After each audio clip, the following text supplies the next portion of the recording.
안녕하세요. 네. 오늘 추운 날씨에도 불구하고 이렇게 많이 참석해 주셔서 너무 감사드립니다. 제가 정동민학원 대표 정동민입니다. 네. 그리고 이제 1학년 이제 예비고1이죠. 지금 중3이지만 이제 지금도 수업을 하고 계시고 앞으로 이제 담당하실 선생님들을 좀 소개시켜 드릴게요. 오른쪽에 지금 제 바로 옆에 있는 선생님은 주익현 선생님입니다. 독서를 담당하고 있어요. 그 다음에 서아란 선생님입니다. 그리고 문주식 선생님이십니다.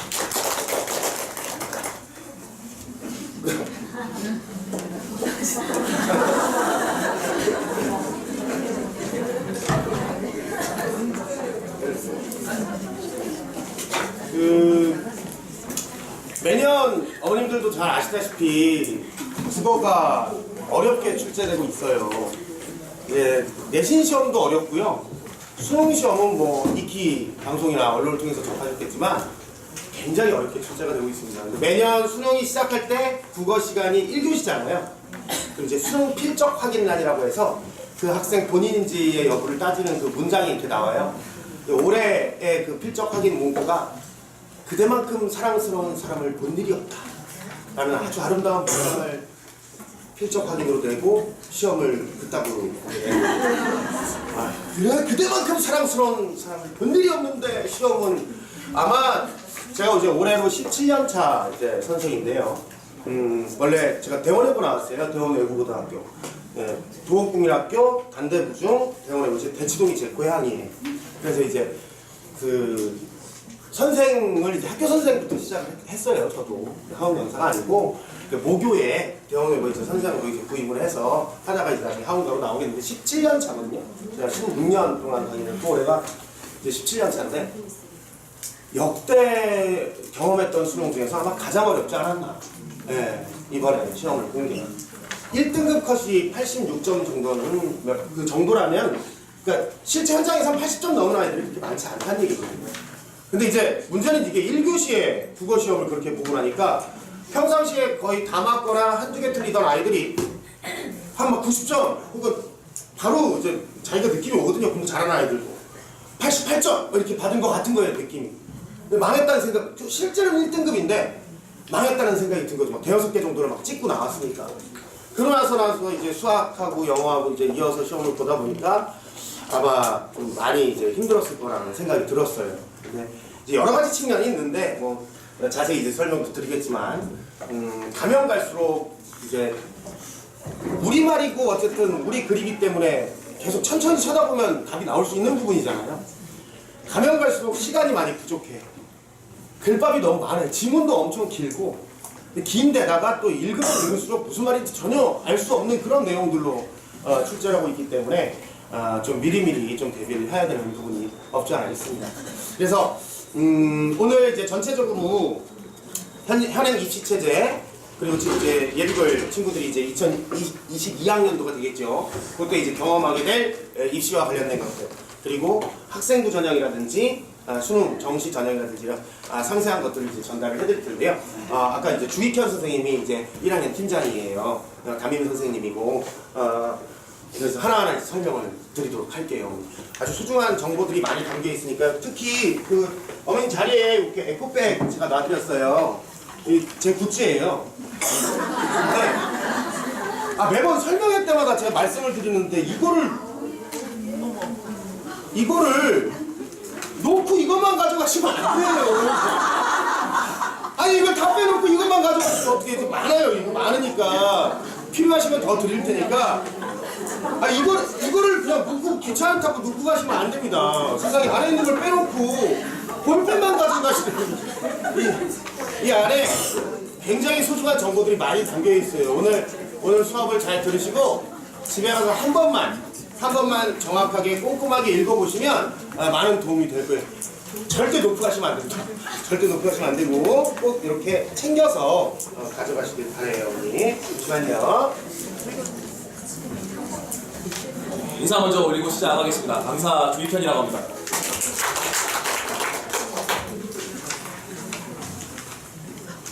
이렇게 많이 오신 적은 처음인 것 같은데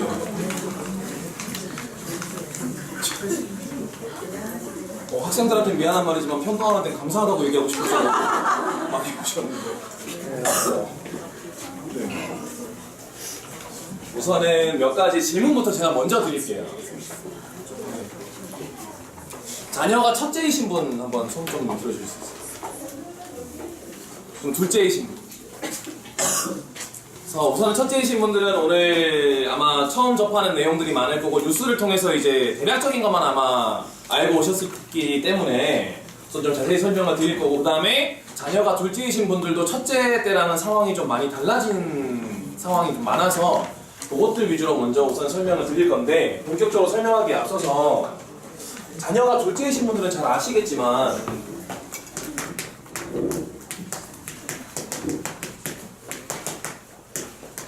그거에 대한 오해가 몇 가지 있는데 그거부터 먼저 말씀을 드리고 시작을 할까 해요. 그러니까 어머님들이 많이 이제 상담을 오시든 아니면 제가 전화를 드렸을 때 많이 여쭤보시는 게, 첫 번째가 어렸을 때 독서량이 부족하면 어떻게 하는 게 좋으냐, 과연 독서량이 중요한 거냐 라고 여쭤보시는데, 결론부터 얘기하면 전혀 상관없습니다.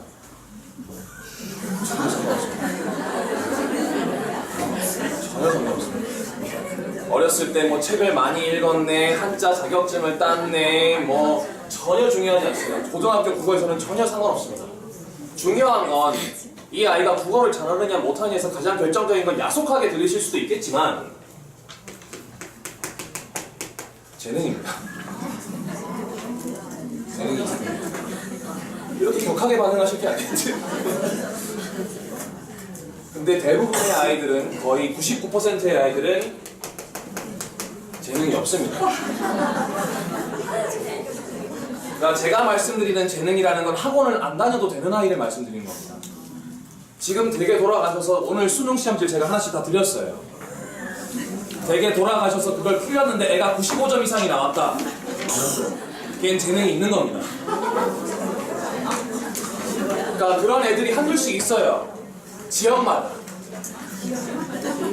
그러니까 제가 제 와이프랑 사이가 되게 안 좋아요.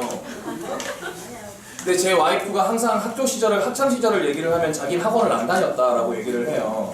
그래서 그냥 하는 말이겠거니 했는데, 하루는 제가 이제 학원 일을 와이프랑 얘기를 하는데, 수학도 일종의 암기 과목이지 않냐, 공식을 외워야 문제를 풀지 않느냐라고 했더니 제 와이프 하는 말이, 그걸 왜 외우냐 라고 얘기를 하더라고요. 그래서 제가 그럼 넌 어떻게 풀었니? 라고 했더니 공식은 필요할 때마다 유도해서 쓰면 되지 않느냐. 말에 대화가 안 되는 거죠. 그런 사람들이 보통 재능이 있다라고 하는 사람들인데, 대부분은 그런 재능을 가지지 못하죠. 그러면 재능이 없는 아이들을 위해서 필요한 게 뭐냐면,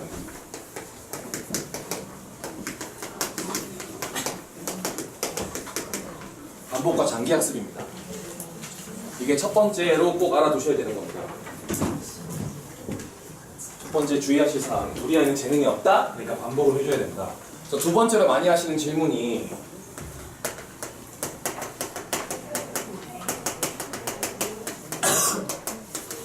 국어 단기 완성이 가능하냐, 몇 달 동안 다니면 되는 거냐라고 여쭤보시는데, 사실 이거는 굉장히 위험하실 수 있는 생각이십니다. 이 질문에 대해서 답을 드리면, 제가 먼저 말씀드릴 게, 영역이 굉장히 세분화되기 시작합니다. 지금 예비고일 자녀들은 헌법과 작문, 그 다음에 언어와 매체, 그 다음에 문화, 독서, 이렇게 가요. 이게 지금 확정된 교과서에 여기에 추가로 아마 고전 읽기가 하나 정도 추가될 거예요. 그럼 국어 교과서만 해도 5종류가 됩니다. 그 다음에 문학 안에서 고민을 하셔야 되는 게, 고전 시가, 고전 소설, 현대시, 현대소설, 극수필, 이렇게 있습니다. 이걸 단기간에 완성하는 건 불가능합니다. 아이가 어느 영역에 취약해서 그 영역만 완성하겠다고 한다면 한 2달 정도 빡세게 해서 그 아이가 빨리 그걸 외워버린다면 그렇게 될 수도 있겠지만, 그게 사실은 장기적인 효과를 가져오지 못하더라고요, 대부분. 그래서 뭐 아까 엘리베이터에서 들어보니 저희 학원이랑 대신하루랑 뭐 얘기하시던데 어딜 보내셔도 상관없습니다. 저는 어딜 보내셔도 상관없는데 굉장히 위험합니다. 이거는 무조건 단기간에 완성한다고 생각하지 마시고 꾸준하게 해주셔야 됩니다. 걔의 성적이 안 떨어질 수 있도록 꾸준하게 만들어주시고 그 감을 유지해 주시는 게 제가 봤을 때는 국어에서 실패하지 않는 방법 중에 하나입니다. 그래서 제일 많이 하시는 두 가지 질문인데 요거부터 먼저 말씀을 드리고 시작하는 게 좋을 것 같아서 우선 요거부터 말씀을 드렸고요. 아마 첫 번째 자녀 키워보신 분들은 이거를 아마 알고 계시리라고 생각이 되고 그러니까 지금이 둘째인 분들은 아마 첫 번째이신 분들은 이런 질문들을 가끔 와서 많이 하시는데 굉장히 위험할 수 있는 거죠. 특히 두 번째. 그래서 무조건 요거 반복시켜주고 오래도록 지속적으로 학습시켜주는 게 유일한 대안입니다. 제가 봤을 때는. 그러면 우선은 이제 본격적으로 이야기를 한번 시작을 해보도록 하겠습니다.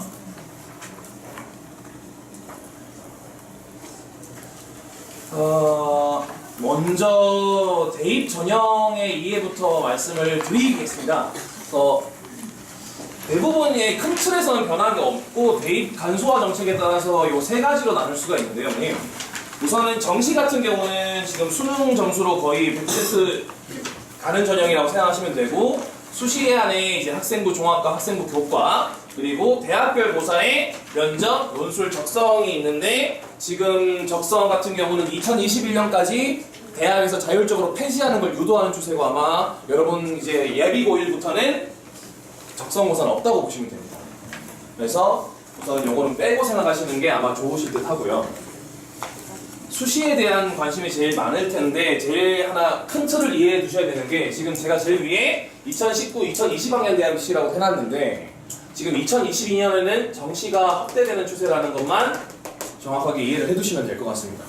그래서 아마 정시가 지금 제가 알기로는 25% 정도 선에서 인원을 좀 뽑고 있는데 2022년이 되면 정시가 30%까지 확정이 되고 이걸 대학 자율에 맡기는 게 아니라 재정 지원과 연계해서 확대를 유도하고 있는 추세니까 아마 대학에서도 정시 인원을 좀 더 늘리는 추세로 아마 가게 될 것 같습니다. 그래서 저 두 가지가 우선은 큰 틀에서 조금씩 변화가 있는 거고 면접이랑 논술은 계속 유지되고 있는 상황입니다. 물론 논술 같은 경우야 뭐 7, 8년 정도 계속 폐지한다 얘기만 나오고 있는 상황이지 현재 상위권 대학에서는 논술을 계속 유지하고 있는 흐름이라고 보시면 됩니다. 학생부 교과 전형을 먼저 말씀을 드리면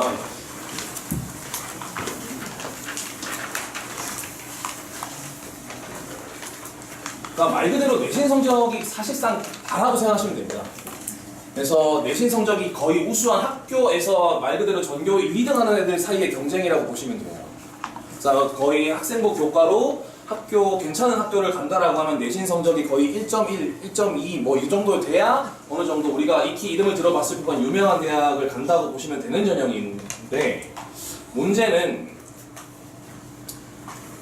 이게 서울에서는 이 전형으로 잘 뽑질 않아요. 특히 우리가 알고 있는 상위권 10개 대학에서 학생부 교과로 잘 인원을 선발하지 않고 대부분 다 학생부 종합으로 인원을 선발하고 있고 학생부 교과로 인원을 선발하는 학교들은 대부분 지방 거점 학교들 지방 국공립대학교들이나 아니면 이제 서울에서 조금 우리가 그래도 상위 10개 학교 이외의 학교들이라고 보시면 되는데 학교마다 확인을 하셔야 되는 게 내신 성적뿐만이 아니라 가끔 수능 최저 학력을 기준으로 적용하는 학교들이 있어요. 그래서 혹시나 만약에 그 대학을 좀 지원하려고 전략을 짜신다면 우선 저거부터 확인을 하시는 게 아마 좀 도움이 될 거고요.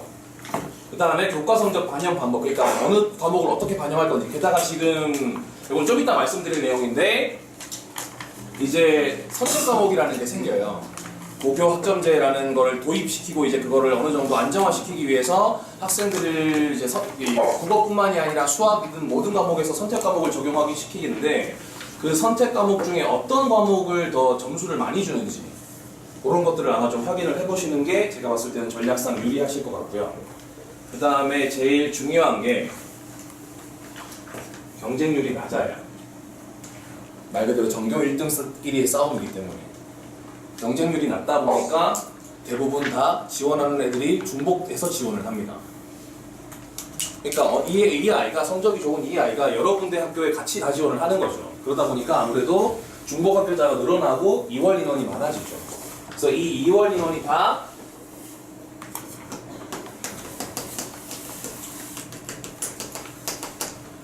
정시 선발로 이월된다고 보시면 됩니다. 그래서 조금 그런 전형이라는 거를 좀 이해를 해주시면 좋을 것 같고요. 빨리 지우겠습니다. 그 다음에 보셔야 되는 게 학생부 종합전형. 요게 이제 어머니들의 이제 초유의 관심사인데, 올해 예를 하나 들어드릴게요. 그게 더 잘 와닿으실 것 같아요. 내신 성적이 1.38이에요. 1.38. 내신 성적이 1.38인데 이 학생 약점이 뭐였냐면, 내신 성적이 1.38인데 이 학생 좀 약점이 뭐였냐면 비교과가 약해요. 그러니까 교내 수상이라든가 아니면은 학교 동아리 활동이라든가 그런 측면에서 조금 학생부에 쓸만한 거리가 없었는데, 그래도 자기는 교대가 꿈이라고 수시 6개를 전부 다 교대로 넣었어요. 다 떨어졌어요. 그래서 지금 재수를 어디서 해야 되냐라고 얘기하고 있는 상황이에요. 그러니까 내신 성적이 물론 중요하긴 한데 내신 성적만 마냥 좋다고 해서 합격할 수 없는 전형이고, 지금 생기부, 그러니까 지금 우리가 얘기하는 비교과 영역, 이 굉장히 크게 합격을 좌우하는 영역이라고 생각하시면 됩니다. 물론 그렇다고 해서 내신 등급이 정말 바닥인데 이걸로 뒤집을 수 있는 그런 전형은 아니고요. 내신 성적이 중요한 건 맞는데 비교과 영역이 없으면 합격하기 어려운 전형이라고 보시면 돼요. 그래서 사실은 이 전형 때문에 지금 뉴스에서 계속 말이 많은 거죠. 논란이 있고, 뭐 빈부격차가 어떻다 이런 얘기들이 사실은 이 전형 때문에 발생한 뉴스들이라고 보시면 되고요. 그래서 조금 만약에 아이를 좀 좋은 학교에 보내고 싶다라고 생각하시는 부모님들은 대부분 다 이 전형을 생각을 하시죠. 왜냐면은 우리가 알고 있는 상위 10개 학교들에서 대부분의 학생을 다 학생부 종합으로 선발하고 있는 상황입니다. 근데 아무래도 좀 비교과 영역을 챙기는 게 굉장히 지금까지 중요했었고, 앞으로도 좀 흐름을 보셔야 될 것 같아요. 왜냐하면 학생부에 기재되는 사항을 대폭 간소화시켜버렸어요. 대부분 폐지하거나 아니면 미등재하거나 아니면 등재가 돼 있어도 대학에 기록을 제공해 주질 않아요. 그래서 그게 과연 어떤 영향을 주는지는 조금 추이를 지켜보시는 게 제가 봤을 때 좀 필요하지 않을까 싶은 전형이긴 합니다. 그래서 이 부분은 좀 계속 신경을 써주시는 게 좋을 것 같아요. 어떤 식으로 변화해 가는지. 그래서 어쨌든 아까도 다 말씀드렸듯이 미리부터 준비해서 전공적 합성이 높다라고 판단이 된다면 소신 지원을 하시면 됩니다. 거기에 맞게 비교과 영역을 챙겨주시는 거예요. 그 다음에 여기에 비교과 영역뿐만이 아니라 다시 한번 말씀드리지만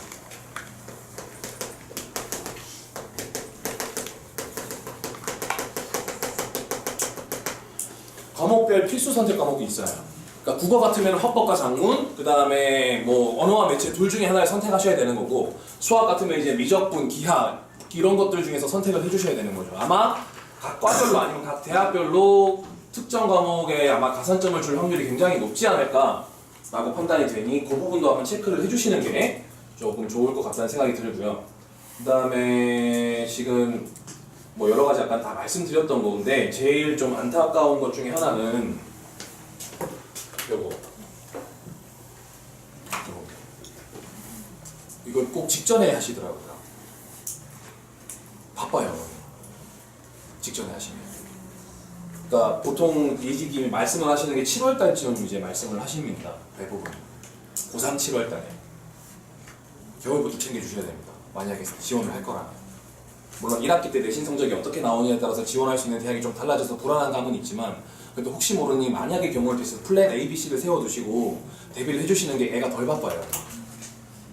왜 그러냐면 고3 올라가면 할 일이 굉장히 많아요. 학생들 입장에서도 결국 어머님이 도와주실 수밖에 없는 상황이 될 건데, 내신 우선 챙겨야 되죠. 그 다음에 자기소개서 면접 이제 생기부 정리 시작해야 되고, 그 다음에 동시에 수능 준비해야 되고, 또 어떤 학생의 경우에는 논술을 그때부터 시작하는 친구들도 있어요. 물론 국어만 하는 것도 아니고요. 그러니까 애들이 되게 시간상 되게 쫓기듯이 하다 보면은 자기소개서를 결국에 늦게 이제, 제가 올해 어떤 일도 있었냐면 전날 밤 11시에 받았어요. 마감 전날 밤 11시에.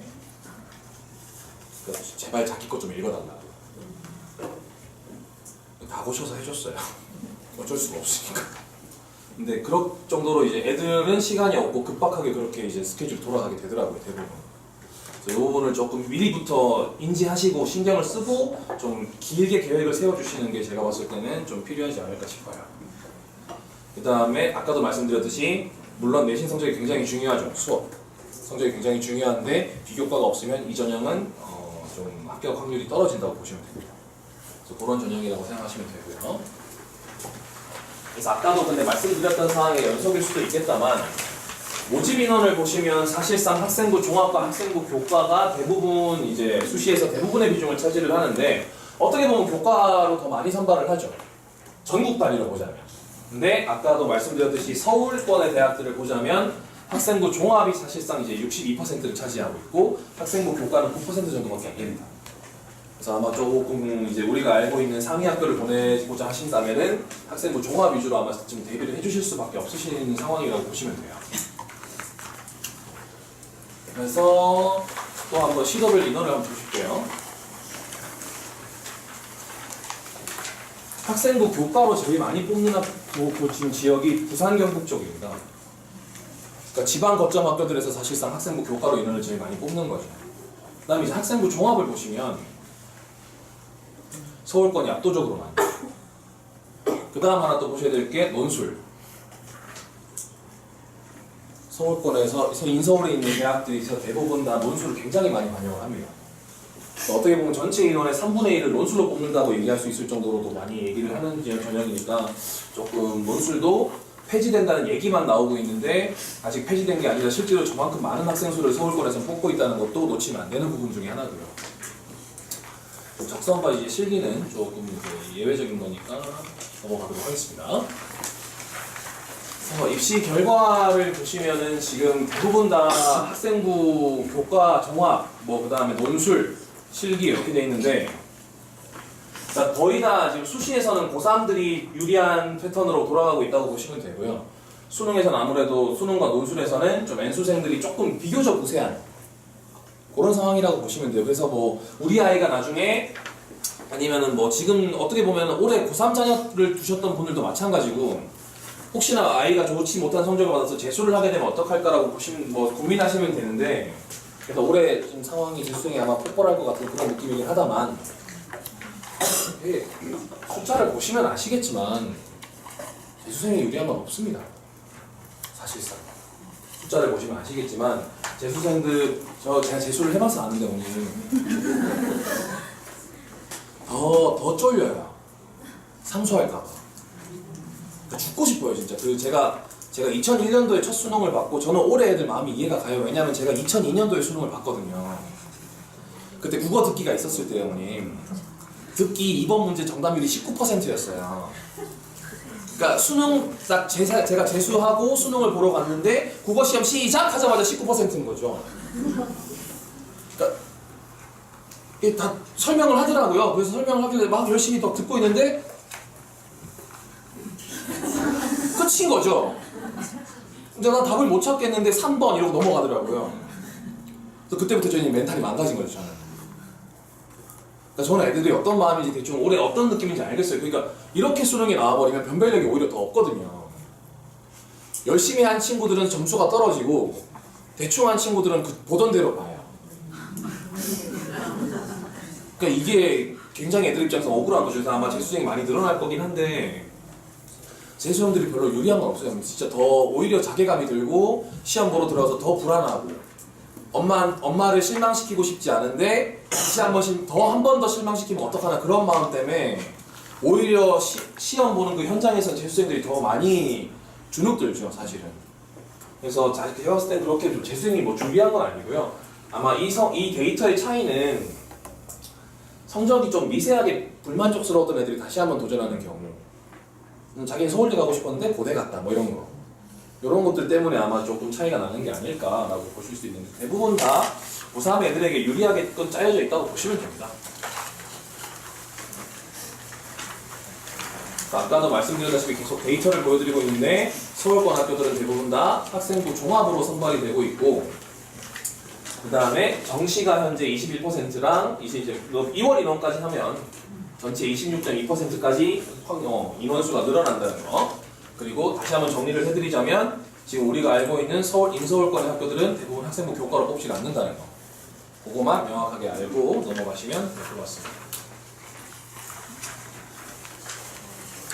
그래서 아까도 말씀드렸다시피 지금 정시 같은 경우는 대부분 생각을 안 하실 수도 있는데 게다가 올해 수능이 이렇게 나와버렸으니 더욱더 정시에 대한 생각이 없으실 수도 있는데 현재 현행 수능 체제에서 수능 점수로 가고 있는 정시 인원은 전체 선발 인원의 25% 정도 된다고 생각하시면 됩니다.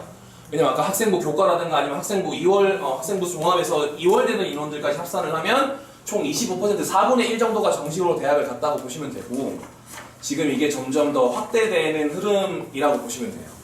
점점 이게 더. 그래서 지금 아마 현재 중3들 예비고1이 대학에 갈 때쯤에는 정시 인원이 좀 더 30%까지 늘어나는 걸로 정부에서는 정책 로드맵을 잡고 있습니다. 그래서 정시가 조금 확대되는 흐름이라는 거를 역시 신경 써주셔야 되고요. 그 다음에 제일 중요한 게 수능 출제 범위부터 말씀을 드릴게요. 여기부터가 사실상 핵심이라고 보시면 됩니다.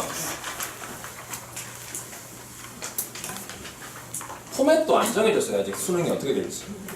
포맷도 안 정해진 상황이고 우선은 2021학년도까지의 수능 출제 범위를 먼저 말씀을 드리면 국어는 현행 체제가 아마 유지가 될 거예요. 그래서 화법과 작문, 그 다음에 뭐 문법, 그러니까 여기서 언어라고 말씀을 드렸던 게 문법이에요. 그리고 문학, 독서, 그리고 수학도 저런 식으로 아마 현행 체제와 똑같이 유지가 될 건데 예비고1 같은 경우는 조금 바뀌죠. 지금 신경 써주셔야 되는 게 여기 별 붙이세요.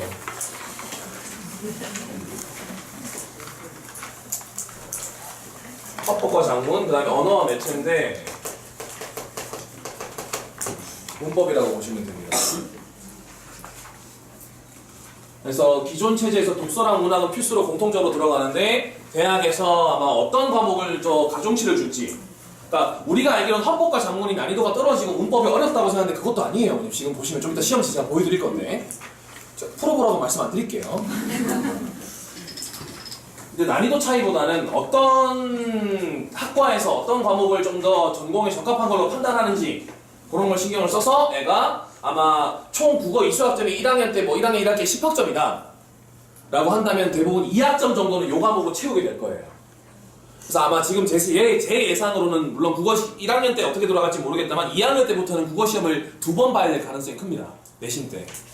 그래서 과목별로 아마 그렇게 진행이 될 것 같고요. 수학도 기하와 벡터가 빠진다 뭐 이런 소문들이 많았었는데 그냥 그대로 선택 과목으로 들어가게 됐죠. 이과 같은 경우에는 아마 저 기하를 선택해서 이제 수료를 했냐 안 했냐에 따라서 역시나 대학에서 가산점을 받을 수 있냐 못 받을 수 있냐로 넘어가겠죠. 그 다음에 또 하나 이제 나머지는 사실상 상관이 없는데 탐구 과목은 이제 문이과 통합 교육을 이제 하다 보니까 계열 구분 없이 뭐 그냥 택1을 하면 돼요. 그러니까 사회 9개 중에 하나, 과학 한 뭐 4개 중에 하나 뭐 이런 식으로 택1을 하면 되는데 많이들 안 보시는 게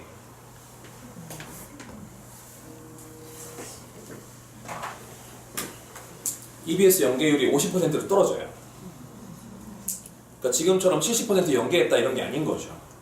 그러니까 지금 간접 연계 확대가 어느 과목이냐면 영어예요. 올해 영어도 장난 아니었어요. 영어 38번 문제 때문에 지금 말이 많았었거든요. 간접 연계, 이게 영국식 영어를 했어요. 미쿡 영어가 아니라 Give me water 이런 거 낸 거죠. 그러니까 저게 다른 과목까지 전부 다 총 확대가 되면 이제 조금은 공부 방법에 변화를 줘야 될 필요가 생기는 거죠. 그러니까 EBS 연계 교재만 냅다 들이파봤자 그게 큰 의미가 없어져 버리는 상황이 되는 거죠. 그래서 그런 상황들이고 본격적으로 조금 입시에 대한 디테일한 걸 말씀을 드리겠습니다.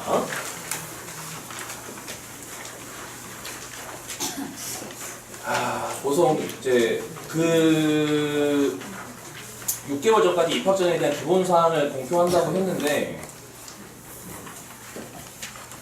대부분 다 이제 이런 식으로 이제 시기를 보시면 돼요. 그래서 이제 2022학년에 발표가 되는 이제 대학에 가는 애들은 내년 9월 1일에 이제 어떤 식으로 선발을 하게 될지 확정이 돼서 발표된다고 보시면 되고 그때쯤 하셔서 조금 뉴스에 집중을 해주실 필요가 있다고 보시면 됩니다. 그래서 그때까지 좀 신경을 써주시는 게 좋을 거고요. 그러니까 아까도 계속 얘기해왔던 건데 수능 체제는 점점 이제 개편되고 선택 과목의 도입으로 그 다음에 정시 비율이 조금씩 늘어나고 있고 EBS의 연계율은 축소되는 게 가장 큰 틀이라고 보시면 돼요. 지금 보시면 아시겠지만 이제 고1, 이제 예비죠. 예비 고1, 예비 고2, 예비 고3 수능이 다 달라요. 그러니까 되게 혼란스러운 시기신데 요거는 그러니까 우리 아이한테 적용되는 정보가 무엇인지 정확하게 알고 대비를 해주셔야 돼요. 그래서 그렇게 좀 가져가셔야 되고 조금 제가 주의하실 만한 사항들만 조금 추려봤습니다. 그러니까 지금 앞에 게 이제 2021학년 현재 고1들 그리고 고 예비 고1은 여기 있는데 지금 재정 지원과 연계시켰다는 말은 그냥 그렇게 하겠다는 얘기인 거죠. 돈을 주겠다고 하는 거니까. 그래서 아마 정시는 점점 늘어날 거고 그 다음에 제2외국어도 절대평가로 전환이 되고요. 그 다음에 간접 연계 확대 그러니까 문제 유형이라든가 지문 패턴만 쓰겠다는 거예요. 거기 나왔던 내용을 그대로 가져오겠다는 게 아니라. 그래서 조금 애가 어떤 문제가 나오든 좀 대비할 수 있게 연계 교재에 있는 내용이 아니라 기출 문제를 통해서 조금 어떤 유형의 문제가 나오든 아니면 어떤 구조의 지문이 나오든 풀 수 있는 거를 조금 준비시켜 주시는 게 필요할 듯 싶고요. 중요한 게 이제 요거 두 개죠. 이제 교사 추천, 교추 전형은 없습니다. 폐지가 되는 거고요. 그리고 적성고사도 완벽히 사라진다고 보시면 돼요. 그래서 사실 적성고사가 그동안은 마지막 어떤 동아줄 같은 느낌으로 항상 존재해 왔었는데 이제 그런 것도 사라진 거라고 보시면 되고요. 일단 요것도 이제 중요한데 잘 보셔야 돼요.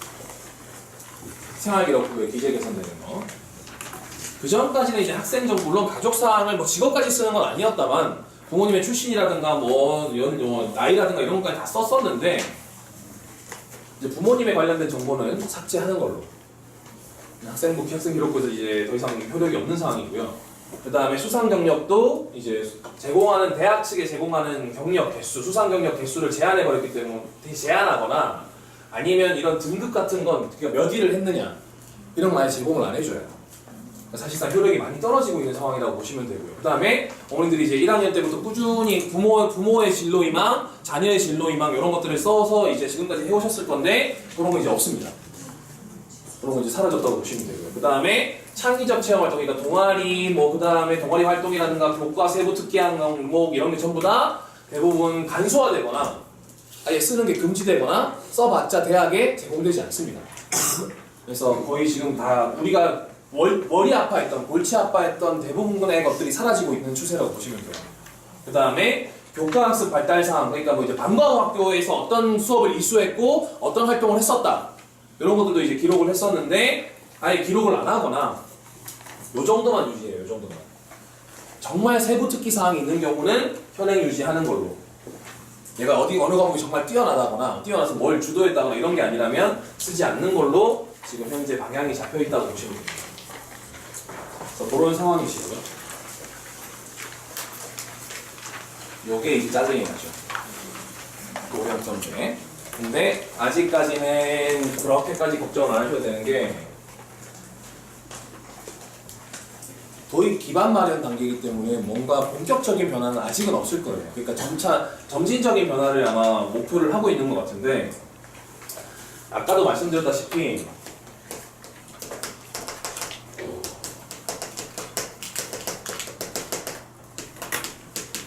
국어 전체 이수 학점이 필요 학점이 10학점이라고 한다면 그 중에서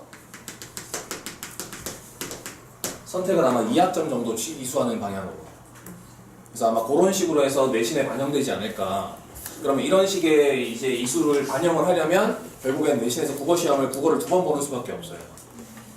근데 이미 이런 방식이 새로운 방식이 아니라 부문고 같은 경우는 문과에서 이미 2학년 1학기에 내신 시험을 2번을 봐요. 과목을 분리를 해서.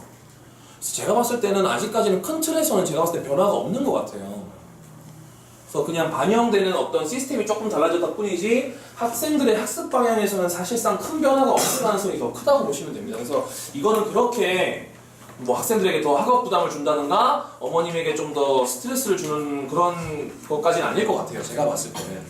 그래서 그냥 국어 시험을 2번 보게 되고 어느 과목을 어느 학교에서 중요시하는지만 신경을 써주시면 되고 내신에서는 그렇게 큰 변화를 가져오지 못할 거라고 보시면 될 것 같아요. 넘어가시기 전에 수능 시험지 한번 꺼내보시고요. 뉴스에서 되게 제가 봤을 때는 잘 부풀려서 얘기한 것 같아요. 어머니 이게 문제가 31번이 문제가 아니에요. 31번이 되게 문제가 있는 문제고 이게 전부인 것처럼 얘기를 했는데 사실은 보셔야 되는 게 1번부터예요. 지금 1, 2, 3번은 평범하게 냈어요. 지금 중요한 게 다음 페이지 넘어가 보시면 지문이 굉장히 길어요. 평소 때보다. 그러니까 애들이 31번에서 털린 게 아닌 거죠. 이미 여기부터 시작된 거예요, 문제는. 여기부터 시작이 됐고, 그 다음에 이걸 아마 거의 어떻게 풀었을 거예요. 이것도 쉽게 나온 것도 아니에요, 문제들이. 헌법장문치고 조금 까다롭게 낸 편이라 아마 푸는데 굉장히 오래 걸렸을 거고, 게다가 8번부터 10번 요 세 문제 딸려있는 요 지문이 지금 앞에서 끝났어야 돼요, 지문 길이로 보자면. 평소대로 보자면. 그러니까 이것도 길었던 거고, 지금 하나 또 놓치지 마셔야 되는 게 선택지도 다 길어요. 그러니까 지금 1번부터 10번 푸는데 평소 같으면 15분에 끝났어야 되는데 20분이 넘어가 버린 거죠.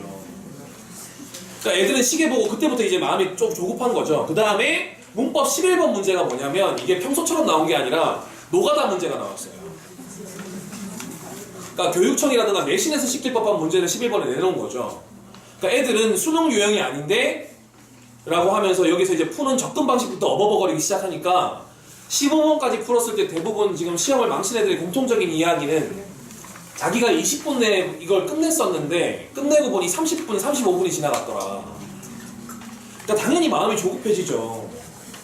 이거 31번 문제 풀려면 풀어요. 그게 그렇게 막 지금 정답률이 19%가 나왔거든요. 그렇게까지 되는 문제는 아니에요, 사실은. 엄밀하게 얘기하자면. 그러니까 뉴스에서 여러 가지 많이 보셨을 건데 저는 그 뉴스 중에 제일 유의미한 건 이건 스피드 퀴즈가 됐다. 그죠? 이건 스피드 퀴즈가 된 거죠, 이제는. 시간 내에 누가 빨리 했냐 못했냐가 사실 그 아이의 전체 시험을 좌우해버린 상황이라고 보시면 돼요. 그래서 올해 수능의 문제는 제가 봤을 때 특정 31번의 문제가 아니라 이미 앞에서부터 문제는 시작이 된 거라고 보시면 돼요. 그래서 아마 시간 조절 연습이 부족했다거나 솔직히 저는 그 아이의 잘못을 탓하고 싶진 않아요. 이거는 너무 잘못 나왔어요. 아니, 채로 뭘 걸을 때 채 구멍이 크면 안 걸러지잖아요. 제대로. 반대로 채 구멍이 너무 작아도 마찬가지잖아요. 너무 작은 케이스죠, 지금은. 이게 적당히 구멍이 있어야지. 근데 이렇게 돼버리면 아마 제가 봤을 때 앞에서부터 조금 혼란을 겪었다면 좀 문제는 풀기 어렵지 않았을까. 그러니까 애들도 얘기를 해요. 다 수업 시간에 배웠던 게 기억이 났대요. 두 뒤로 넘어가서. 문제는 기억이 나봤자 시간이 없는데 일주일을 못하니 당연히 풀 수가 없는 거죠. 그러니까 애들이 푸는 건 하고 해봤자 마지막에 시간 없어서 풀었던 게 단어 문제 정도? 그건 지문 안 읽어도 풀 수 있으니까. 그래서 아마 대부분 좀 굉장히 어려운 상황을 맞이한 친구들이 더 많았을 거라고 저는 판단이 돼요. 이 와중에 자랑을 하자면 문법 지문, 비문학 지문처럼 얘기한 것도 마지막에 이번 주에 얘기해줬던 내용이고, 이제 비문학 지문 중에 이제 그 인문 지문은 제가 똑같이 지문을 한 번 더 보여줬던 지문이라 매번 그런 식이긴 한데 근데 어쨌든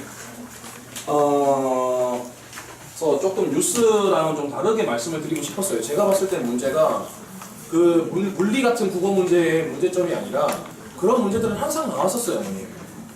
그런 문제들은 이게 철학인지 국어인지 이게 수학인지 국어인지 항상 그래 왔었던 건데 올해 특히 문제가 됐던 건 아마 그 문제를 풀 수 없었기 때문에 시간상 좀 더 화제가 됐지 않았을까 그런 생각이 좀 들고요.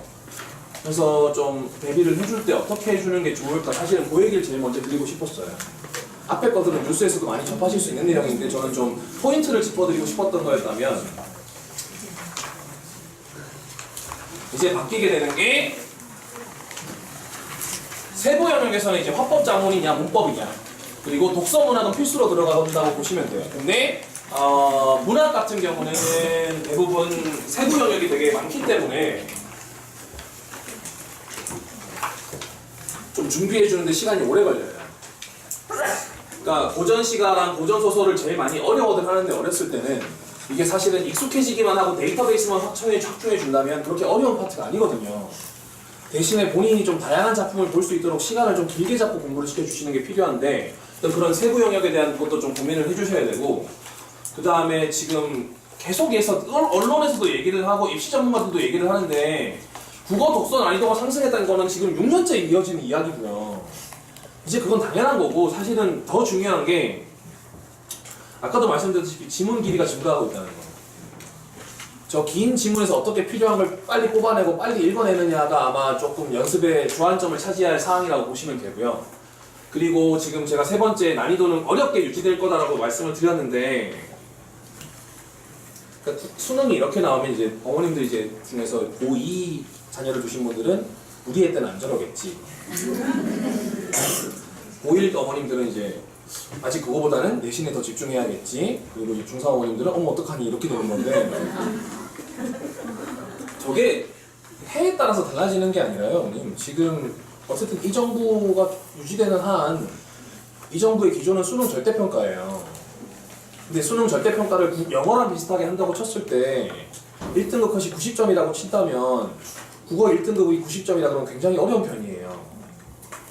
그러니까 그걸 유지하겠다는 거죠, 어떻게 보면.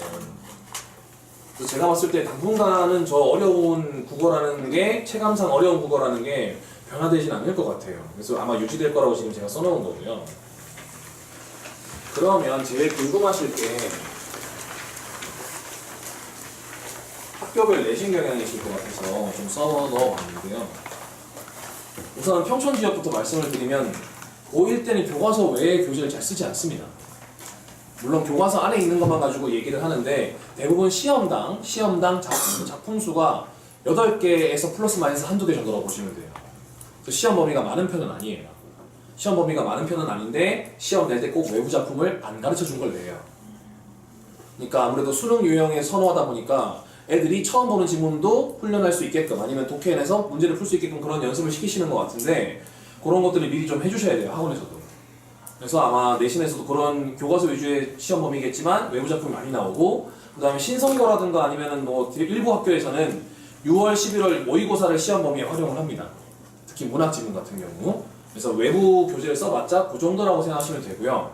그리고 어머니들 많이 겁을 먹고 이제 애들도 어려워하는 게 문법인데 1학년 때 그러니까 중학교 때랑은 시험 범위의 깊이가 아예 다르다고 생각하시면 돼요. 그러니까 예를 들어서 지금 중3 2학기 기말고사에 훈민정음이 들어가요. 그럼 가르치는 내용이 거기에 들어가 있는 4대 정신에서 끝나요. 근데 고등학교 올라가면 단어 하나씩 다 분석해요. 그러니까 아예 다른 학습법이라고 생각하시면 돼요. 그래서 애들이 그렇게 외울 게 많다 보니 문법에서 겁을 먹고 공부를 굉장히 열심히 하는데 결국 시험장 들어가서 틀려서 오는 건 문학이에요. 왜냐면 문법은 너무 많이 공부를 했거든요, 이미. 그다음 문법은 또 뭐 애들이 어렵게 나올 줄 알고 공부 대비를 많이 했다는 걸 아니까 학교쌤들도 문학에서 변별력을 줘요. 그래서 1학년 때 조금 내신에서 미끄러지지 않으려면 저런 것들을 조금 주의를 해주시는 게 좋을 것 같아요, 평촌 지역에 고등학교를 보내신다면. 그리고 평촌 지역 고등학교에서 보내서 내신으로 점수를 좋은 점수를 받겠다라고 의도하시는 어머님이 계시다면 굉장히 위험할 수 있습니다. 평촌고 1학년 내신 평균 점수가 지금 50점입니다. 굉장히 어렵게 나온다는 뜻이거든요. 그러니까 그 희생양이 될 수도 있죠, 오히려. 이거는 잘 판단하셔야 되는 문제라고 보시면 되고요. 그 다음 3번 지역이 슬슬 보시면 이제 교과서 위주로 진행이 되긴 하는데 선생님별로 프린트를 굉장히 많이 줍니다. 특히 문법에 관련해서는 뭐 교재로 수업하기보다는 본인이 쓴 프린트물로 주로 수업하는 경우가 많아서 그렇게 아마 수업이 진행된다고 보시면 되고 역시 마찬가지 문법보다는 문학에서 주로 이제 까다로운 뭐 선택지를 많이 내는 경우가 많아서 거기서 이제 오답을 많이 뽑아내죠. 그 다음에 외고 같은 경우 이제 외고 생활하시는 어머님들은 아직 뭐 이제 좀 남았지만 그 안양 외고 같은 경우는 EBS 연계 교재를 그냥 1학년 때부터 시키는데 수업을 해주는 게 아니라 알아서 풀라고 합니다. 그리고 시험 범위에 포함시킵니다. 그리고 특정 외고 같은 경우들은 아예 교과서를 안 쓰고 자체 부교재로만 수업을 하는 경우도 되게 많고요. 근데 부교재라고 해봤자 둘 중에 하나예요. EBS 연계 교재 아니면 수능 기출문제. 그 두 가지라고 크게 맥을 잡고 가시면 되고 대부분 교과서랑 그 다음에 그런 이 부교재에서 융합되는 주제가 좀 비슷하다거나 아니면 표현 방식이 비슷한 지문들을 섞어서 문제를 출제한다고 보시면 돼요. 그래서 사실은 저 세 개 지역에 지금 외고는 제가 지역으로 나눈 게 아니라 뭐 그냥 특정 학교로 나눴는데 진짜 저는 셋 중에 제일 어려운 시험은 평촌고였어요. 제일 어려웠던 시험 제가 개인적으로 풀 때 이걸 그냥 틀리라고 냈구나 싶었던 거는 평촌고 1학년 문제랑 그 다음에 고등학교 2학년 올라갔을 때 신성고 문과에 대한 문제 풀 수 없는 걸 내놨어요. 난이도로 따지면. 그래서 외고가 더 시험이 어려운 것보다는 학습량이 문제거든요. 시험 범위가 너무 압도적으로 많아요. 그러니까 책 반권, 뭐 그러니까 그 반권이 한 권에서 반권이 아닌 거죠. 4권이 있는데 다 반권씩. 뭐 이런 식으로 시험 범위를 잡아버리니까 애들이 이제 환장을 하는 거죠. 그래서 학습량이 아마 내신 성적을 좀 좌우하게 된다고 보시면 되고요. 근데 어쨌든 한 가지 꼭 기억하셔야 되는 게 틀리면 문항에서 틀린다는 거예요. 열심히 하더라도. 그래서 그 부분을 잘 놓치니까 그 부분에 대한 건 아마 학원이든 부모님이든 조금 신경 써서 방향을 잡아주시는 게 좋을 것 같고요. 그 다음에 고2 같은 경우는 이제 1학기는 보통 문학을 했고 2학기는 문법을 가지고 내신을 많이 진행을 했었는데 아마 2학기의 선택 과목 때문에 조금 시스템이 바뀌지 않을까 라고 생각이 들고 일부 학교 같은 경우는 고2로 올라가면서 학교 시험 난이도가 급상승합니다. 예를 들면 동안고 같은 경우 1학년 때는 평범하게 내다가 2학년 때 이제 고전 교과서가 들어가면서 애들이 이제 고전이 비문학이 많아요. 왜냐면 논술이 지문에 나오는 걸 하는 게 고전 읽기거든요. 그래서 그런 것들 보면서 조금 어려워하는 경우가 많고 뭐 기본적으로 좀 공부량도 많아지고요. 그래서 그 난이도가 확실히 올라가기 시작한다는 걸 좀 신경을 써주셔야 되고 그래서 2학년 때 공부 포기하는 친구 되게 많아요. 생각보다. 그러니까 1학기 본인이 좀 문학이 취약하고 그게 잘 안 돼 있으면 고2 1학기에 대부분 모든 학교가 다 문학으로 내신을 진행하는데 그걸 잘 적응을 못하면 이제 내신 성적이 좋지가 않게 나오니까 조금 그때 좀 공부를 포기하는 친구들도 제법 나오죠. 그래서 좀 안 그렇게 되도록 미리 좀 대비를 해주는 게 아마 좀 더 좋을 거고요. 그 다음에 3번 지역은 확실히 좀 고전을 많이 썼었어요. 내신에서. 고전 읽기가 그러니까 이게 한 5년 전인데 논술을 정규교육 과정에 포함시키자라고 하면서 넣은 게 저 고전 읽기라는 교과서거든요. 그러니까 안에 들어있는 게 마키아벨리의 군주론, 뭐 공자의 모너 뭐 이런 게 들어있어요. 그래서 그걸 가지고 이제 시험 문제를 많이 내는데 거기서 이제 아무래도 학교생들도 잘 모르고 시험을 내고 애들도 잘 모르고 이렇게 되는 경우가 많아서 학교생들은 그냥 이제 본인이 안 읽어본 책의 일부분이 발췌되어 있으면 이제 수업 준비는 하시긴 하시지만 일부 선생님들 같은 경우 그냥 읽어주기만 하고 끝내는 경우가 많아서 애들이 좀 많이 어려움을 겪죠. 거기서 좀 내용 자체를 이해를 못하다 보니 단순한 확인 문제도 많이 틀리고 그래 왔었는데 지금 선택 과목이 아까도 말씀드린 도입됐으니 아마 고전 읽기 비중은 좀 더 줄어들지 않을까 싶긴 합니다. 그 다음에 역시나 외고는 2학년 때도 마찬가지 애는 죽어나갑니다. 탈모가 오기 시작하고요. 장난이 아닙니다, 우리. 그래서 고3 같은 경우 근데 이제 내신이 지금까지는 이제 고1이 20%, 고2가 40%, 그 아이가 재수를 하지 않는다는 전제하에 고3 1학기 성적이 40%가 반영이 돼요. 그러니까 1학년 때 조금 삐끗한 건 충분히 커버가 가능해요. 근데 2학년 때부터는 조금씩 이제 비중이 늘어나기 시작하죠. 그리고 이게 비중이 제일 크니까 애들이 제일 많이 겁을 집어먹어요, 고3 때. 근데 대부분의 학교에서 이제 연계교재 위주로 내신을 진행을 해요. 수능 특강 지문으로. 근데 애들이 좀 많이 요구하는 것 자체가 지문 내용을 이해를 잘 못해요. 그러니까 대부분의 시험 문제가 그렇게 복잡하게 나오는 게 아니라 내용 이해 문제를 조금 이제 바꿔서 내는 건데 그걸 다 틀려서 가요. 그러니까 아무래도 좀 평소 내신 연계교재 공부할 때 그 지문에 대한 내용을 완벽하게 이해를 해두고 들어간다면 그렇게 점수가 나쁘진 않게 나온다고 보시면 돼요, 고3 때. 그래서 저게 아마 대부분 사실상 거의 90%의 학교에서 내신 진행하는 방식이라고 보시면 되고 일부 학교에서는 이제 남아있는 교과서들 해야 되는데 아직 못한 교과서를 중간고사에 쓰고 기말고사는 다시 연계교재로 돌아가고 그러니까 올해 같은 경우는 양명고등학교가 그랬다고 보시면 돼요. 그래서 그런 패턴으로 진행되는 경우가 많다고 보시면 돼요. 근데 이게 평촌의 일반고라고 해서 내신 점수가 그렇게 잘 나오는 건 아닙니다. 그래서 그거 하나는 조금 긴장을 하고 시작을 해주시는 게 좋을 것 같고 그 다음에 평균 점수도 항상 보셔야 되고요. 또 하나 주의하실 게 그러니까 중학교 때는 좀 얘가 열심히 하고 빠릿빠릿하게 했다면 90점 얻는 게 일이 아니었는데 고등학교 올라가서는 큰 도전이 될 수도 있습니다. 학교에 따라서는. 근데 신성고가 보통 그래 90점 넘기면 대부분 1등급, 2등급 컷에 들어가고 90점 못 넘기면 조금 3등급 정도 되고 그러니까 이과 기준으로 말씀드리면 항상 그래 왔었어요. 그래서 그 정도 난이도가 계속 유지되고 있다고 보시면 되고, 신성고가 그렇게 특별한 경우는 아니고 대부분의 학교도 대부분 다 90점을 넘겼냐 못 넘겼냐가 조금 2등급 안쪽으로 들어가느냐 아니면 못 들어가느냐의 분기점이 됐다고 보시면 돼요. 그래서 기초과정 커리큘럼을 먼저 말씀을 드리면, 사실 독서 영역 같은 경우는 1학년 때도 마찬가지고 2학년 때 이제 선택 과목이 도입되면서 필수의 독서가 들어갔기 때문에 어떻게 학교에서 다룰지는 모르겠는데 대부분 학교 수업에서 선생님들이 외면했던 분야라고 보시면 돼요. 그러니까 예를 들면 2학년 이제 뭐 현행체들을 말씀드리면 2학년 때 독서와 문법이라는 과목이 들어가 있으면 독서를 안 가르치고 문법만 가르치시는 거죠. 아니면 유용한 이론적인 내용을 가르치시는 분들도 있는데 그게 과연 수능에 어떻게 적용돼서 나오는지는 사실 말씀을 잘 못 해주죠. 시간 관계상. 그래서 조금 학교에서 다루지 못하는 분야이기 때문에 공부를 개별적이든 아니면 학원에서 보충을 해주든 분명히 필요한 분야라고 생각하시면 되고요.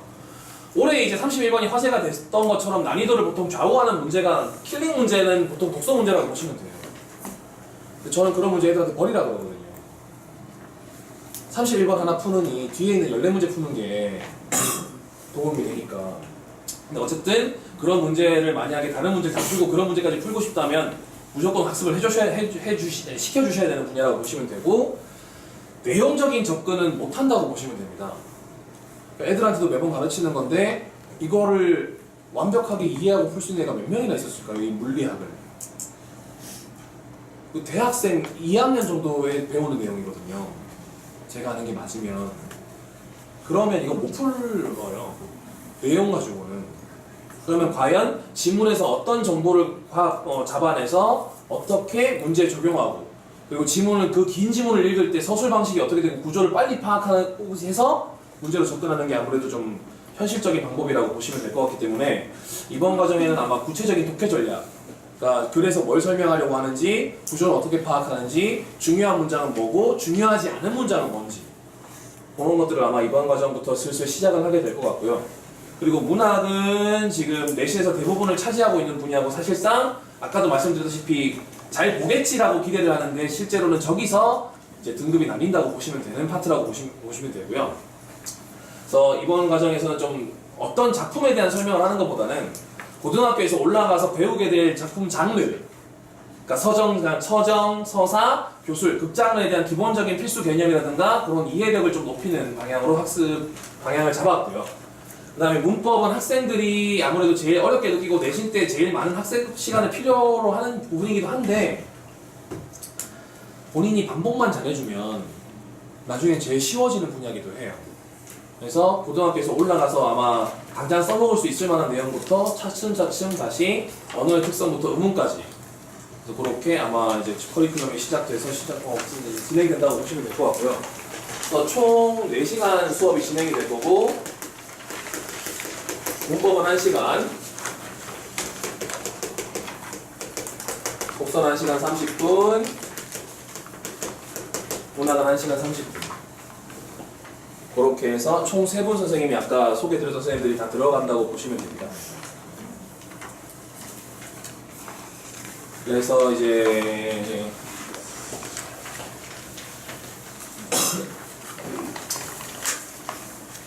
관리가 어떻게 되는지를 말씀을 드릴게요, 선생님. 우선 수업은 4시간이고요. 저희가 10분 이상 지각하면 문자를 드립니다. 아이가 10분 이상 무단으로 지각하게 되면 저희가 어머니께 개별적으로 문자가 갈 겁니다. 그 다음에 저희가 등원하자마자 어휘 테스트를 봐요. 그러니까 저희가 단어장을 줄 겁니다. 그래서 아마 사자성어라든가 이런 것들을 반드시 외우게끔. 그래서 어휘 테스트를 꼭 보고, 그 다음에 주차 과제를 부여할 때도 있고 주차 테스트를 볼 때가 있어요. 복습을 했는지 안 했는지. 아까도 말씀드렸다시피 저희 학원은 반복을 제일 중요하게 여기니까 복습에 대한 테스트를 볼 때도 있고 주차 과제를 부여할 때도 있습니다. 그래서 그리고 아이가 모의고사 클리닉을 하게 되는데, 우선 1, 2, 3번에 대한 항목은 출석한 후에 어머님께 문자로 다 전달된다고 보시면 됩니다. 아이가 숙제를 했는지, 그 다음 어휘 테스트에서 몇 점을 받았는지. 그래서 그렇게 판단을 하시면 되고, 저희가 모의고사 클리닉을 이번에 시범적으로 아이가 집에서 풀어오게끔 했더니 부작용이 좀 많아서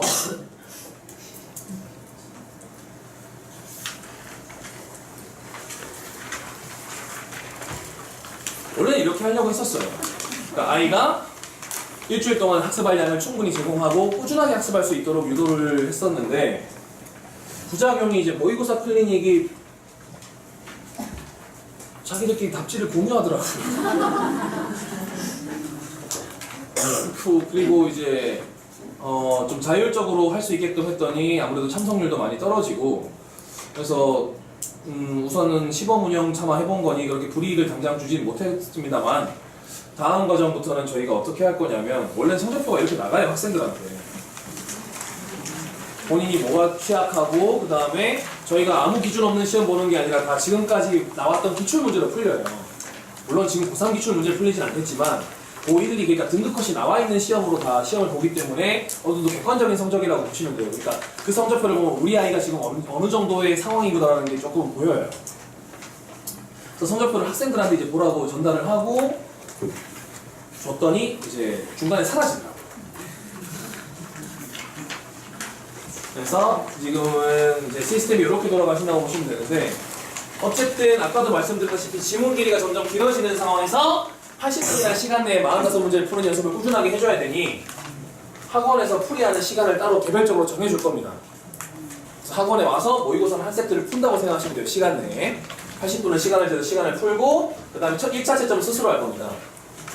1차 채점을 스스로 하고 틀린 문제를 다시 한번 그러니까 확인한다는 게 다시 한번 풀어보는 거죠.